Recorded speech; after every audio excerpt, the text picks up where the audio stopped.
am so happy that you're all joining us this morning. We have over 100 individuals that are signed up to listen in on this conversation. I know folks are coming in. I'm doing my best to drag out this introduction.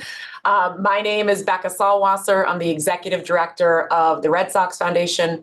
I'm also the Executive Vice President of Social Impact here at the Boston Red Sox. And in that role, I have the honor of helping the organization create and sustain and develop its strategy to increase diversity, equity, inclusion, and belonging here at the organization. So incredibly honored to have those two hats that I play here. One of the other roles I get the honor of playing is host in this forum. And this is the WIN network. It is a Women in Nonprofit, just making sure you're in the right place this morning. This was a collaboration between the Women's Foundation of Boston and the Red Sox Foundation that was born out of a conversation a couple of years ago to ensure that we could create space where female leaders of nonprofits in the Commonwealth could come together and connect, collaborate, and learn. Because too often, I know personally, it feels like you're in a bit of a silo. It feels like you just got to get your head down, do your work, and you sort of forget that there's an ecosystem of others around you. And so we created this in an effort to ensure that folks didn't feel alone, and that we could be that thread across agencies and missions and individuals to really make sure that we could create a community. So this conversation this morning, I'm personally incredibly excited about as well. It is a celebration and elevation of Black History Month in February and Women's History Month in April. And I want to first apologize for having to cancel our original date at the end of February. That was on us.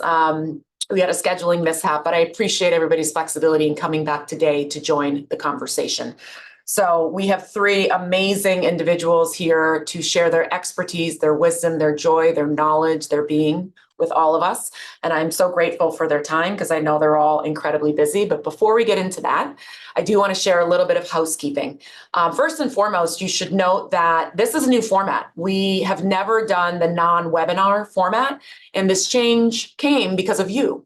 Our membership group emailed us overwhelmingly and said that the webinar format isn't inclusive. There's no way to see or chat with or connect with the other participants that are listening in on this conversation. And so please bear with us, as technically this is a first for us to host a conversation where we're just sort of pinning and unpinning people.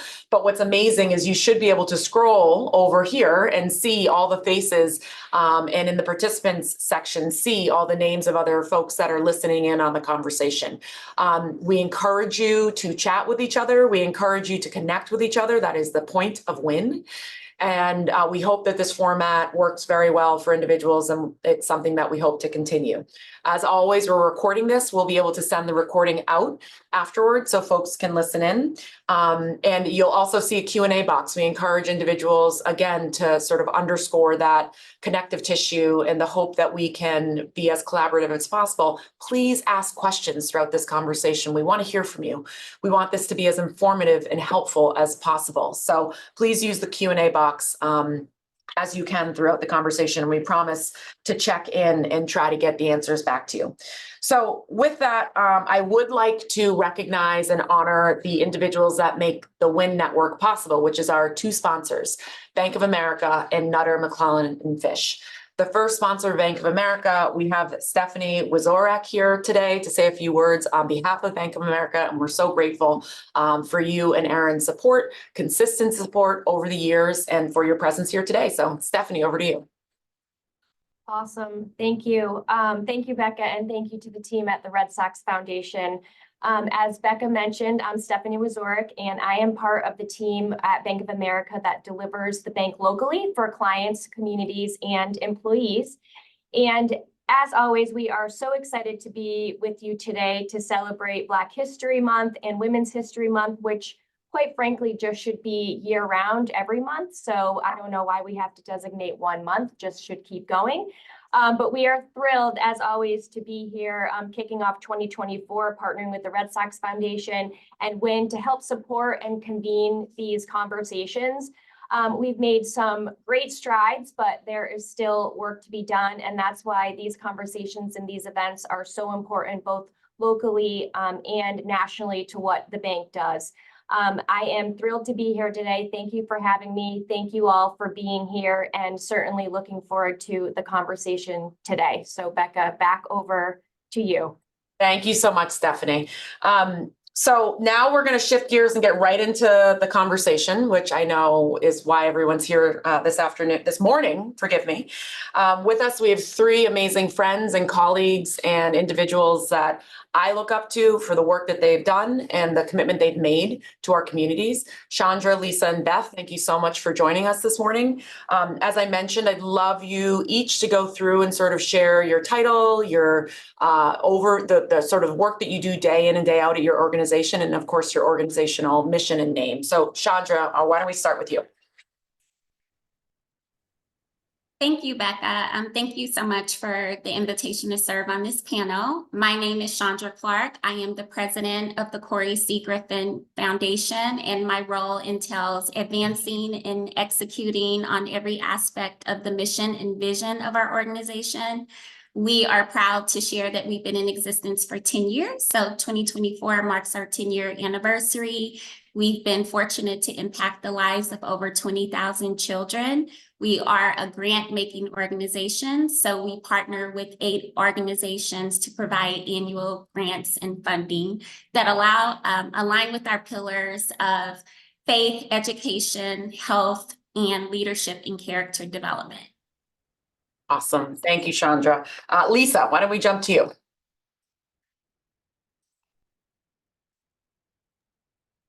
Morning, everybody. My name is Lisa Fortenberry. I'm the Executive Vice President here at Camp Harborview.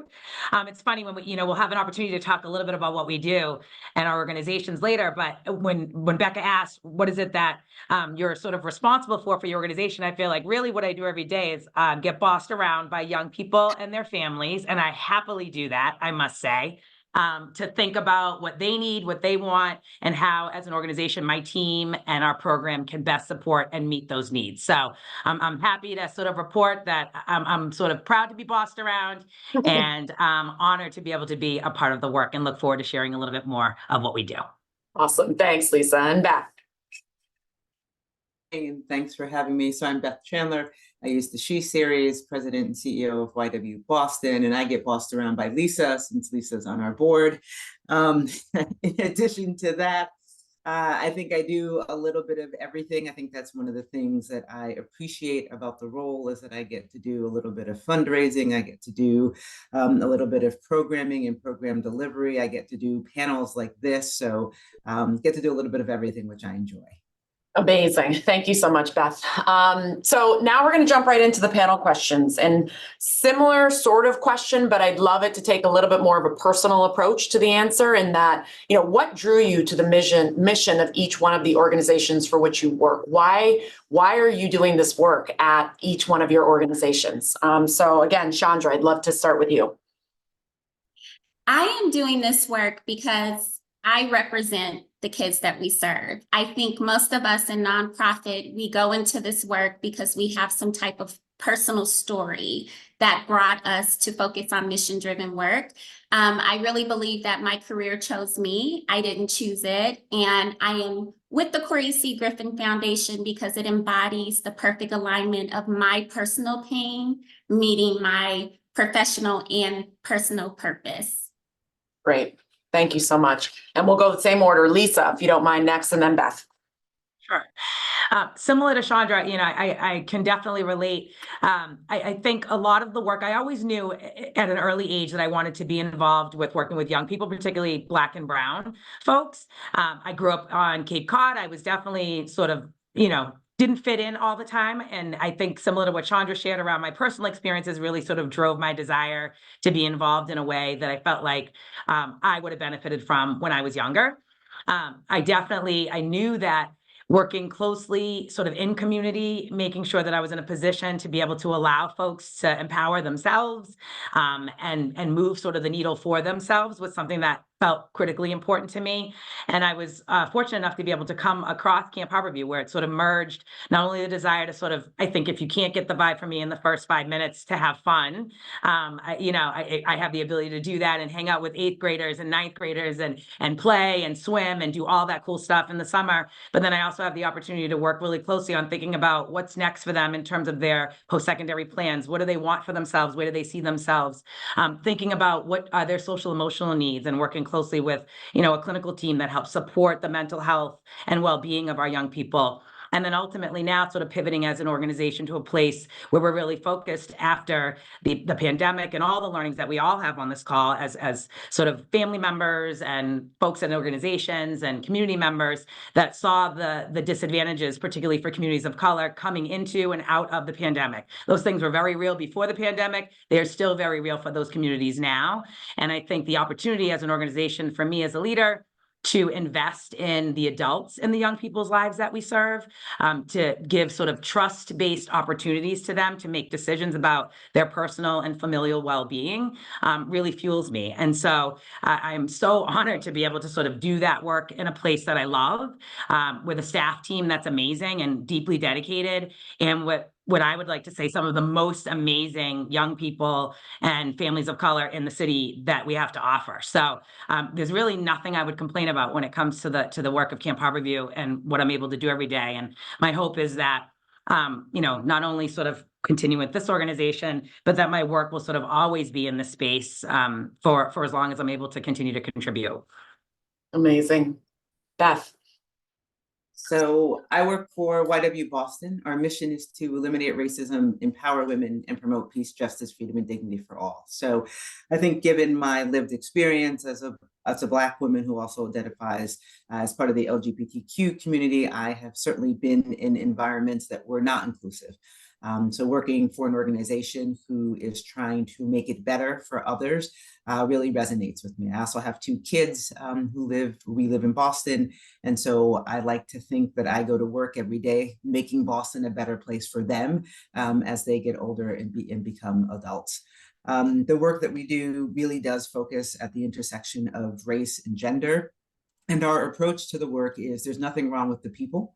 There are lots of programs that are fix-em programs, right? They're deficit-based. There's something wrong with the women. There's something wrong with the people of color. There's certainly something wrong with the women of color. So how can we fix them? Our approach is there's nothing wrong with the people. There's something wrong with the environments in which they are going. And so we work with organizations cross-sector to really help them think about how do they change the environment so that everyone can thrive, and particularly those that come from marginalized identities. We also have a youth program working with middle school girls and those who identify as girls in middle school.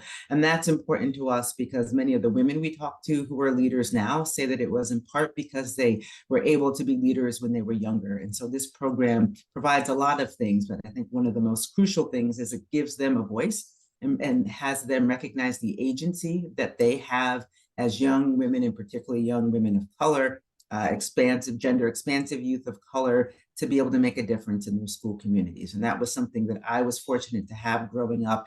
And it's great for me that we're able to do that for young folks here in the city. Great. Thank you so much. And I'm glad to see I finally became unblurred. I don't know if you noticed, but Zoom decided I was not worthy of clarity. So thank you, Zoom. So we're going to jump into another question, which is a kind of direct correlation back to why we're having this conversation, Black History Month and Women's History Month. And Beth, I'd like to start with you because I think it's a great transition to what you just said, which is all of us identify as Black women. We have a lot of identities that are marginalized, whether it be within the LGBTQ community, whether it be as a woman, whether it be as Black. How do you manage through so many of the challenges that we face based on the identities that we have in the communities that we exist in? How have you survived in so many of the spaces that are owned by white men? And we all know, as in the nonprofit world, particularly when we're thinking about fundraising, a lot of the spaces that we've got to get into are owned by white men or men, and it can feel really challenging. So I'd love to just hear from you and others, Chandra, Lisa, what you guys tap into to really thrive in those situations, if you do. Yeah, it's a great question. And it is a challenging environment for a lot of reasons. And I think in some cases, running an organization as someone with marginalized identities, I think there are expectations that we will not make mistakes. And I have had staff say that when they perceive that I've done something wrong, or even if I have, that it feels differently for them because they have such high expectations. So there is an extraordinary weight I think as a woman of color, as a person of color, as a person with marginalized identities, running an organization with staff who may identify with one or more of your identities, for you to be perfect and no one is. So that's extraordinarily difficult. It is certainly, and the data proves around funding that women of color, we get less than what we ask for. And we have to work a lot harder to get less. So that's hard. So there are lots of things that are difficult that people don't understand. I can still walk into a room and people pretend that I haven't walked in. I mean, I'm a 6-foot Black woman. I'm not tiny, and it's as though I'm not in the space. And so there are, intentional slights. There are unintentional slights. It is challenging, and I think part of what helps me is I have a great board. And so I'm able to talk to some folks on my board about what I'm experiencing, or just even be able to vent. I think also finding other leaders of color to talk about what they're experiencing. Are we having similar experiences, or am I, it helps keep the sanity to know that you're not alone, that this isn't, you're not making this up, but that others are feeling this. And so you can at least talk about it. And I think for me, that's probably one of the most helpful things, is finding other people that I can talk to and I can share, and that can say, yes, you are not crazy, but this is happening. I've seen this, I've heard this. That is helpful. And I also go to the gym 4 times a week. I'm part of a wine group. I read a lot. So all of that helps too. Yes, it does. Lisa or Chandra? Lisa, go ahead. Sure. I do think that this is, I so appreciate what Beth said, because I do think this is an ongoing challenge. And it's something that I don't know, if I'm being very honest with myself, sort of in this moment, as I'm reflecting on the question, that I have totally figured out quite yet. I feel like this is something that's absolutely, I work on sort of in each and every interaction. And every time I sort of find myself in that situation, I often handle it differently, depending on sort of circumstances, environment, maybe where I'm sort of at in my emotional, mental well-being that day, right? Sort of how much can I tolerate? How much can I take on?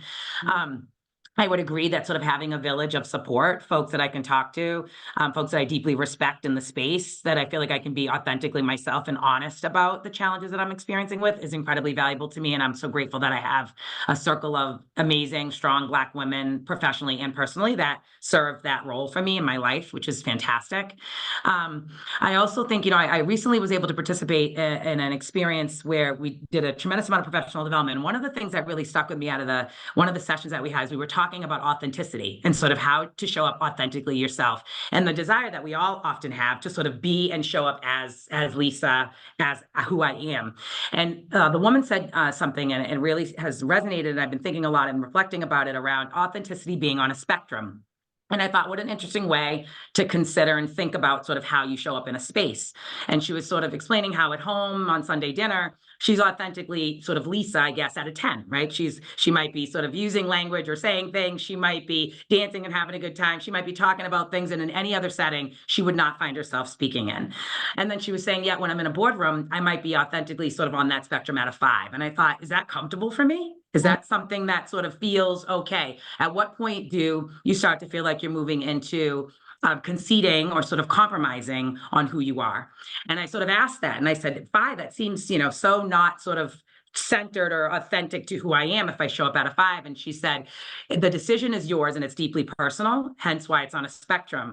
Being able to sit and think for yourself, when I find myself in a space, where do I sort of rank myself at that moment? And does it feel like I'm leaning too far into the space where I'm compromising who I am? And I thought that was just an interesting way to think about, the reality around when we walk into different spaces, whether it's with men, whether it's executives, as Black, as women, all of these different sort of pieces, sort of how do we want to show up, and at what point are we willing to sort of not concede any further?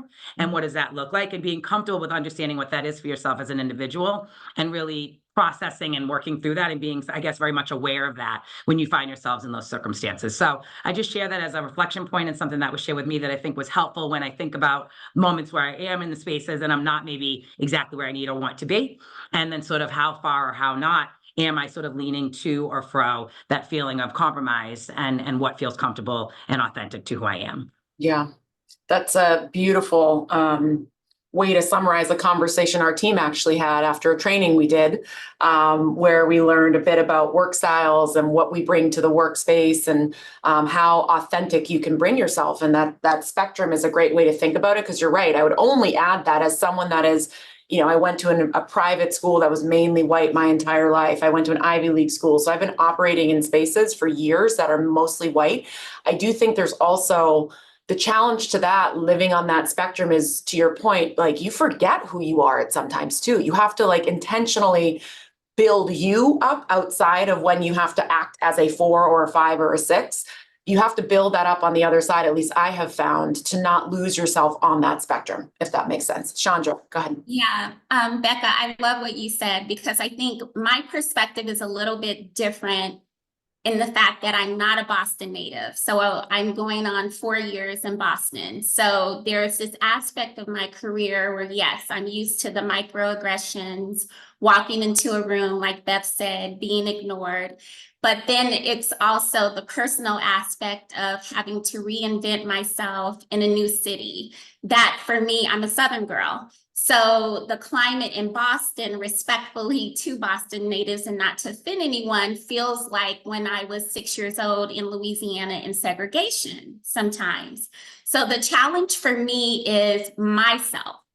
It's how do I show up? It's reminding myself every day that I belong here. It's to remind myself that I overcame adversity, whether it was in my childhood trauma, not being told that I could have an education, but having a sense of resilience that taught me I can get an undergrad degree, I can get a master's degree, I can be a single mom for 12 years and raise my daughter successfully. I can overcome toxic relationships, whether they are related to work or personal. And so that is kind of the journey that I've been on in Boston, is recognizing that I belong here and I'm not going to allow anyone to tell me who I am. And that, like Lisa said, I am going to show up as my authentic self because the world needs me. And I also have a responsibility to create that space, especially for other women of color. Absolutely, Chandra. Absolutely. Chandra. So, transitioning just slightly into sort of, again, reflecting on the fact that this was born out of an idea of elevating and celebrating Black History Month and Women's History Month, and knowing that a lot of the women that lead nonprofits in the Commonwealth are white. I'd love to hear specifically from you three, how does your organization celebrate or recognize Black History Month or Women's History Month? How do you personally recognize it? I think we all know that it's beyond just February and March, hopefully, but would love to sort of both hear personally what it means to you. And then also, I think as help to organizations out there, maybe a little bit of inspiration of how they might be able to recognize, celebrate, and elevate really 2 important months. So Lisa, mind if we start with you? Sure. I will be honest with this group. I have not been as intentional, maybe as some other folks on the call, around thinking about ways to continue to prioritize sort of these pieces that we're talking about in my personal life. I have a son that's about to graduate and go off to college. I am sort of, I feel like a little bit at an impasse in my life in general, just sort of, and I think maybe other folks on this call can relate. And so I have, a younger child as well, who's 9. And I feel like right now I'm sort of being pulled and torn to think about a whole host of things as a mother, as a professional, as a woman. And so there hasn't been a lot of time prioritized on thinking about some of these things. How am I, valuing and honoring these pieces around promoting and educating and uplifting messages related to thinking about being Black and being a woman and the importance of those things. And sometimes I will say there are moments where maybe I'm not proud of that, that I feel like I think Chandra said, and it really hit when she said, I have a responsibility. And when Bekah asked this question, I thought, what have you been doing with your responsibility? And the answer is, in the sort of last 3 months, not a lot.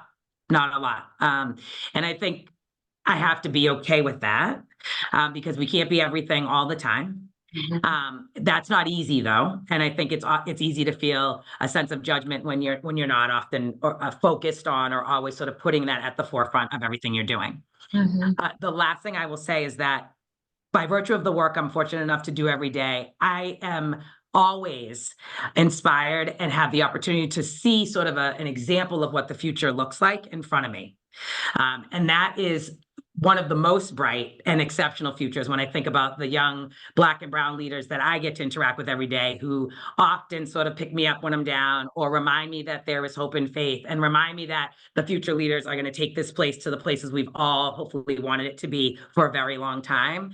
And so although I may not be sort of directly implementing programs or initiatives or things that are sort of solely focused on that as an opportunity in front of us, I do think that I have the chance to sort of, in a more passive way, play a role in continuing to gas up and brag on and love on people who are going to play that role really soon in the future for all of us. And I'm pretty proud of that. So although it may not always be directly coming from Lisa, I think whether it's directly or indirectly, am sort of always focused on that and making sure that I'm empowering the right people at the right time to pay attention to it. I think you're underselling yourself. Do not use the word passive. I would never use that word when describing Lisa Fortenberry, just FYI. You are doing it directly, Lisa, every single day. So I think you're undervaluing the impact that you're having in your work. Beth, Chandra? Go ahead, Beth. You want to go first? Okay. I would say that I'll speak to what I personally do in relation to Women's History Month. I find that I really take the time to reach out to the women that have inspired me and to engage in organic conversations. I think more than ever, it's important that we check on each other. It's important that we check in, and it's important that we create opportunities to have, like Lisa talked about earlier, authentic conversations, especially when we're doing this type of work. I think another aspect of something that I do professionally and personally is taking, in relation to Black History Month, initiative to go and visit the schools. There's nothing more beautiful than spending time with kids and the next generation of leaders. So those are kind of my two areas that I focus on. But the last thing I'll say is that I have found in the last few years, I have come into a different level of celebration as a Black woman. I think that there was a period of my life where I felt like I had to assimilate and kind of shrink. And for me, George Floyd really called me to a place of who are you and how are you showing up and being proud of who I am. And so I find now that Black History Month is it's not just a month, it's every day, but I have a different level of ownership and pride in being a Black woman. Great. That's great. And Beth, feel free to answer. You don't have to, but totally up to you. Sure. I mean, I think in some ways I'm like Lisa, in that I don't necessarily do something intentional in those months because of those months, but I try to do something intentional sort of just how I live. So I often, particularly in the summer, will wear t-shirts under my suits that may have Sojourner Truth or Harriet Tubman or HBCUs on them. And so that's a way to be supporting people of color, and particularly women of color. As an organization, and I also will mentor. So if somebody, I have a couple of programs where I'm a formal mentor. I will take calls from young people and meet with them for coffee, for tea, just to chat about career advice. So that's something that's important for me to do, to feel like I'm giving back and being supportive. And then as an organization, we really think about what are the ways that we can be lifting up voices for folks who are marginalized. And so we think about who's going to be on a panel. And if we look at it, collectively over the course of the year, how many different voices and perspectives were on our panels when we're sending out information that might be, articles for people to read, like who are the authors? What are the identities of the authors? How are we making sure that in everything we do year round, that we're really being intentional about lifting up a variety of voices and not thinking about, oh, it's February, oh, it's March, oh, it's October, we've got to, do a particular group, but just trying to weave in as many groups as we can throughout the year, and just being a practice that we do. Absolutely. And listen, that question I think came from the space of Fenway Park, where we are incredibly unique to leverage the asset of a game day, right? And so we have different resources that we can tap into, recognize formally, very broadly, Black History Month and or Women's History Month or AAPI Month, all these things. And so it's a different sort of bullhorn that we have that we want to take advantage of. And so it may not be applicable to have ERGs as an example for a small organization, right? But we have hundreds and hundreds of employees here at the Boston Red Sox. So we have 6 ERGs to ensure that we could help build community across marginalized identities. And so those are some of the things that we're doing here that recognize not just Women's History Month or Black History Month, but other communities as well. And so, I think, another summary point is just that you can do what you can that makes sense for your organization, right? And thinking about the access to resources that you might have based on your size, based on your capacity, all the things that feels right. But again, I think the takeaway here is that, all of you do this work representing marginalized communities, whether it's Black communities or women, every single day. And so that is sort of baked into the fabric of both who you are and the mission of your organization, which is almost at the end of the day, more important, that it's a year-round effort. So, similarly, I'd like to transition to, again, this thought of how we could sort of share and collaborate ideas. I mentioned, the majority of women that are leading nonprofits in the Commonwealth are white. And I think it might be helpful to share some brainstorming ideas or ideate around ways that community might be able to help some of our marginalized communities, things that they either personally might be able to do, organizationally might be able to do as they think of employees of color or employees that are women or identify within a marginalized community. And so would love to just sort of, like I said, ideate with this group to maybe share some ideas for our network so that we can become a bit more connected and a bit more supportive of each other. Did that make sense? Great. So, and also it just said my connection is unstable, which is like the most terrifying error message you can get during Zoom. So fingers crossed, nothing bad happens right now. Would anybody like to start with this tough question? I feel like we have an expert on the panel, in Beth, and the amazing work of YW. So I do feel like this feels to me like a question that Beth should sort of first respond to, just given the incredible opportunities for folks to very directly and very tangibly participate in action-oriented ways to advance this work based on what your question was, Bekah. Well, totally agree. Thank you. Oh, that's a lot of pressure.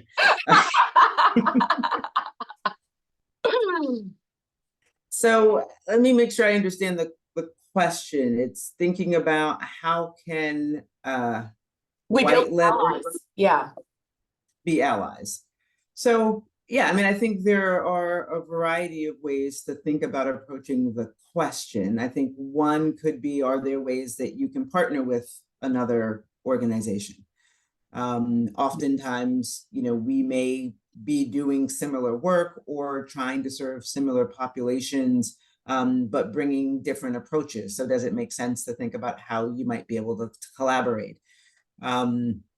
I think if there are funders, and I've done this and had people do it for me, that there are funders who, may not be a good fit for them, but might be a good fit for our group. And so they'll say, hey, let me introduce you to Beth and YW, given the work that they're doing. And I've done that for other organizations as well. And so I think, most organizations never have enough money. So if there are ways to think about how you might be able to, share and or leverage resources, I think that is helpful.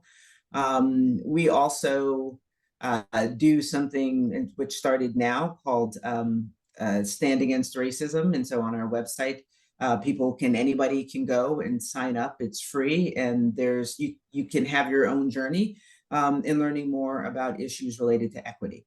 And so that's something where, again, you can do it individually, you can do it as a group, but it helps people engage in conversations. And so for organizations that may feel they don't have the resources to pay for an organization to come in, this is a great way for folks to leverage resources that are good, that can be helpful in organizations establishing, a way to talk about different things and think about what's that impact for the organization. I think another thing organizations can do is, really look at their salaries. And really think about pay equity internally. Oftentimes, particularly in the nonprofit sector, people doing the programmatic work don't get paid as much as folks that are doing advancement or fundraising or IT. And why is that? Right? That's the most important work we can do, is supporting, the folks in the communities that we serve, yet we don't value that work as much as we do the back office stuff. And so how can organizations really start thinking about what does that mean, and how do I change that? And how do I say that, yes, I value the work of people doing direct service work in my organization? So those are some examples of ways that people can think about either, internally doing their own work, and supporting their employees in a variety of ways to build their knowledge and understanding around issues of equity, and explore how it might be showing up in their organization, and ways that they might be able to partner with other orgs. Beth, could I ask you to pop a URL in the chat? I think everything you just said I would love for folks to be able to follow up. I think you referenced space on your website. Could you just open the chat and just put that URL in there so folks can use that? If someone on our team could copy that so we can put it in the follow-up email that goes out to everybody that might have been unable to join this morning. I think that'd be, if you don't mind, I think that'd be really, really helpful, because to Lisa's point, this is like directly in your space. So unless Chandra or Lisa want to add anything, we can keep moving to the next question. Go ahead, Chandra.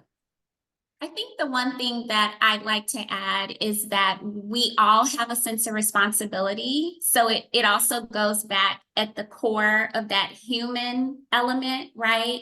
And approaching the need to support all communities, but specifically communities of color, from an aspect of abundance and not scarcity. I think when we get in this mindset of us versus them, or we kind of just ignore things that we feel don't directly impact us, then we feel like we don't have a responsibility, but we do.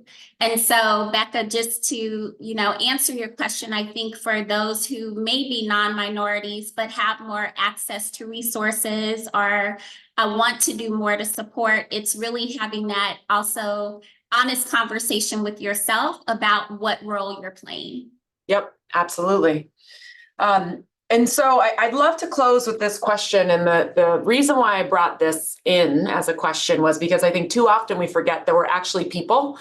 Like, we have lives outside of these jobs that we put so much of our energy and mind space and emotion into, that we're actually people outside of this work. And I truly believe that an organization, a culture can't be built unless you know the people with whom you're working. And so I'd love to hear, and Beth, you tapped into this a tiny bit when you were talking about your wine club and I'd love to know what you each do that brings you joy. Like, what do you do to fill that tank back up? If you have to operate at a 3 or 4 in that spectrum all day, how do you get back to being that 9 or 10 at the end of the night when you're in your sweats, like I am in my hoodie, and I don't want to talk to anybody and I just want to drink wine and eat food? Like, how do you get back there, right? So what brings you all joy?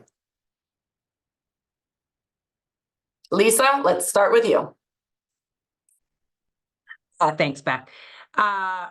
Margaritas bring me joy. I'm not going to lie. Margaritas bring me joy. If we're being honest about what we love and what refuels us, that's one of them. I am therapy is how I get back from the 3 or 4 to a 9 or 10. Yep.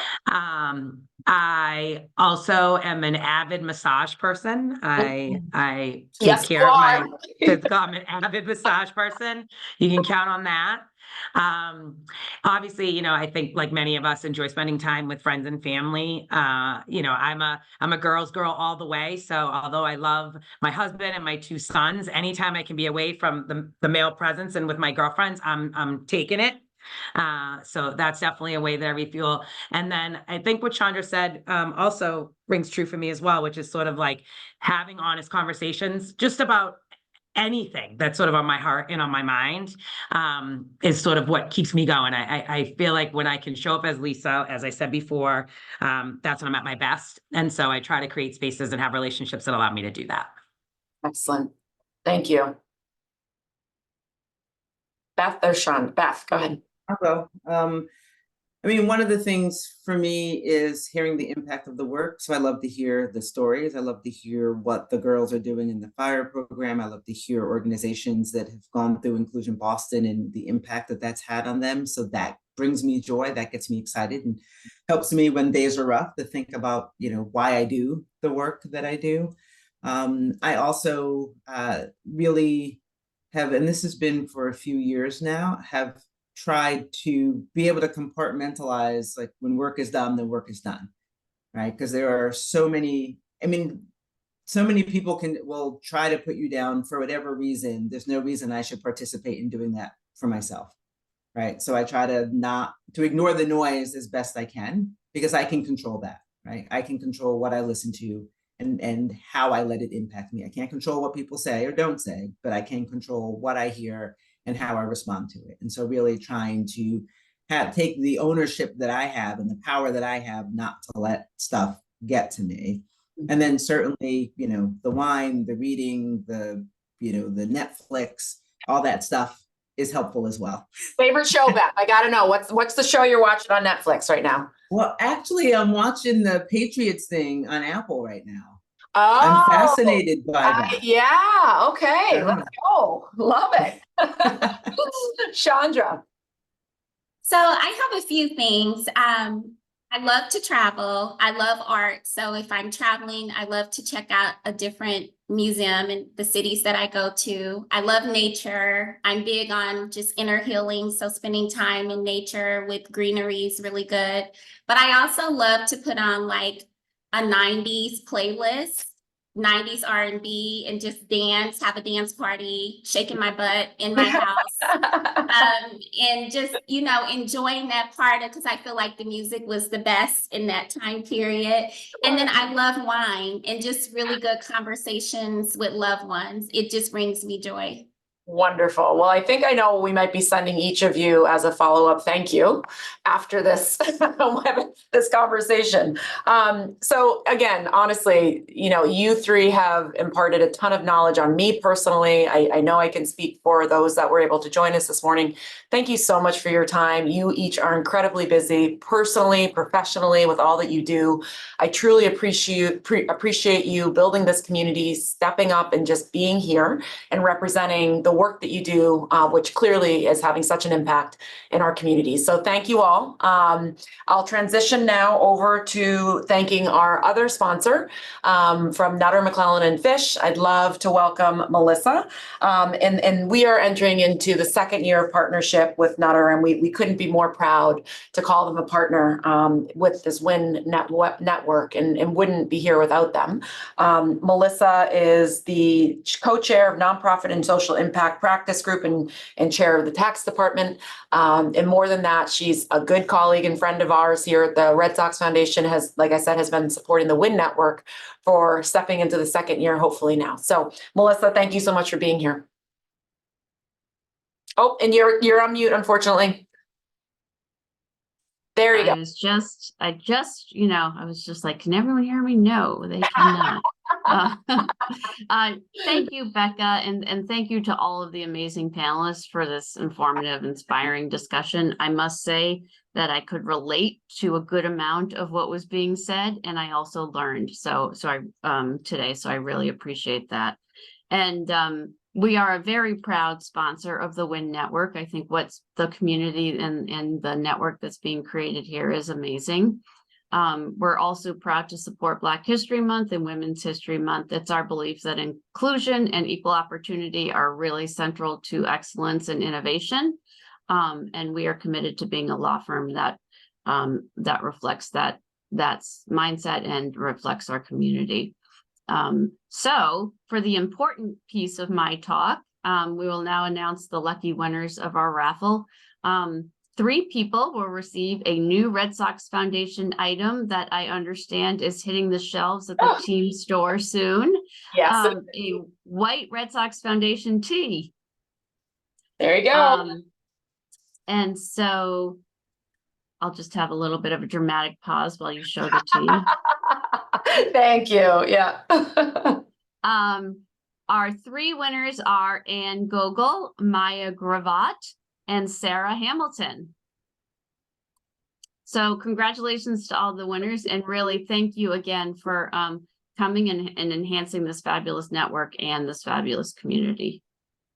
Well, thank you so much, Melissa. Thank you. And congrats to our winners. Again, thank you to Nutter for supporting this and making this conversation possible, and hopefully much more. Again, we are mindful of time and know that everyone's busy out there, not just our panelists and our sponsors. So I'm actually excited to maybe give some time back and close a bit early for folks. So, before we end, given the new format, typically when you hit leave, you'll be prompted to take a survey. It will pop up in the bottom right corner as a weird box. That's not going to happen. So if you all don't mind just taking a peek in the chat box right now, Patty, thanks for popping that link in there.